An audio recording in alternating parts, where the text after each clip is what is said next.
À Wall Street, certaines fortunes ne se sont pas construites sur l'intelligence, ni sur l'innovation, mais sur une compréhension très précise de la psychologie humaine.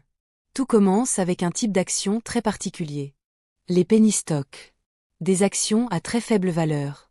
Souvent en dessous de 5 €, peu réglementées, peu surveillées, et presque inconnues du grand public.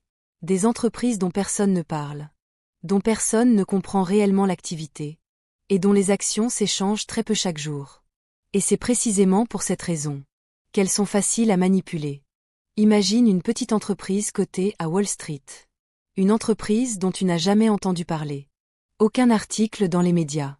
Aucune analyse sérieuse. Son action vaut 1 €. Parfois même moins. Personne n'en parle. Personne n'achète. Le volume est presque inexistant. Pour un investisseur normal, c'est un signal d'alerte. Un risque évident. Mais pour un escroc, c'est une opportunité parfaite. Avant même que le public n'entende parler de cette action. Avant même que son nom ne circule. Eux ont déjà acheté. Pas quelques actions. Pas un petit montant. Cent mil actions. Parfois beaucoup plus. À 1 € chacune. 100.000 euros investis. À ce stade, rien n'est encore visible de l'extérieur. Le marché est calme. Le prix ne bouge presque pas. Mais en coulisses, le piège est déjà en place. Les téléphones commencent alors à sonner. Un par un. Puis par dizaines. Puis par centaines. Des appels ciblés. Des discours parfaitement rodés. Pas pour expliquer les risques. Pas pour analyser les chiffres. Pour convaincre. C'est une opportunité rare. Ce genre d'occasion n'arrive qu'une fois. Des investisseurs importants sont déjà positionnés. Les volumes vont exploser. Si tu n'achètes pas maintenant, il sera trop tard. Chaque phrase est pensée pour créer une émotion. L'urgence. La peur de rater quelque chose. L'impression d'être privilégié. Et c'est exact. Et c'est exactement pour cette raison que comprendre ces mécanismes est essentiel aujourd'hui.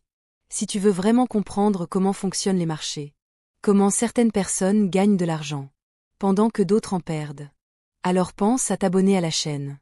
Ici, on démonte les mécanismes. On explique les stratégies. Et surtout, on t'aide à ne pas tomber dans les pièges. Et maintenant, regarde ce qu'il se passe ensuite. Progressivement, le prix commence à monter. 1 €. Puis 1,50 €. Puis 3 €. 5 €. 10 €. À ce moment-là, les investisseurs regardent le graphique. Et se disent que tout est normal. Ils voient un prix qui monte. Et pensent voir une entreprise qui réussit. Mais ce qu'ils ne voient pas, c'est que cette hausse n'est pas naturelle. Ce n'est pas de la croissance. Ce n'est pas de la valeur. C'est une illusion créée artificiellement. Au moment précis où l'engouement est à son maximum. Là où tout le monde veut acheter. Eux vendent. Sans prévenir. Sans hésiter. Tout. 100 000 actions revendues à 10 €. 1 million encaissés. En quelques jours. Parfois en quelques heures. Leur profit. 900 000 €. Et une fois leur vente terminée, plus rien ne soutient le prix. Les appels cessent. Les discours disparaissent. L'intérêt s'évapore. La réalité s'impose brutalement. L'action chute. 10 €. Puis 5. Puis 3. Puis 1 €. Parfois moins. Parfois 0.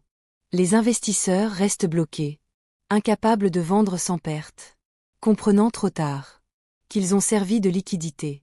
À Wall Street, Jordan Belfort ne gagnait pas de l'argent avec ses clients. Il gagnait de l'argent contre eux. Chaque gain de son côté était une perte du leur. Ce n'était pas une erreur. Ce n'était pas un accident. C'était le modèle économique. Les méthodes changent. Les plateformes changent. Les discours évoluent. Mais la manipulation, elle, reste toujours la même. Si tu veux continuer à comprendre comment l'argent circule réellement, comment éviter les pièges, et voir ce que peu de gens expliquent, abonne-toi à la chaîne. Ici, on ne te vend pas du rêve. On t'explique les règles du jeu.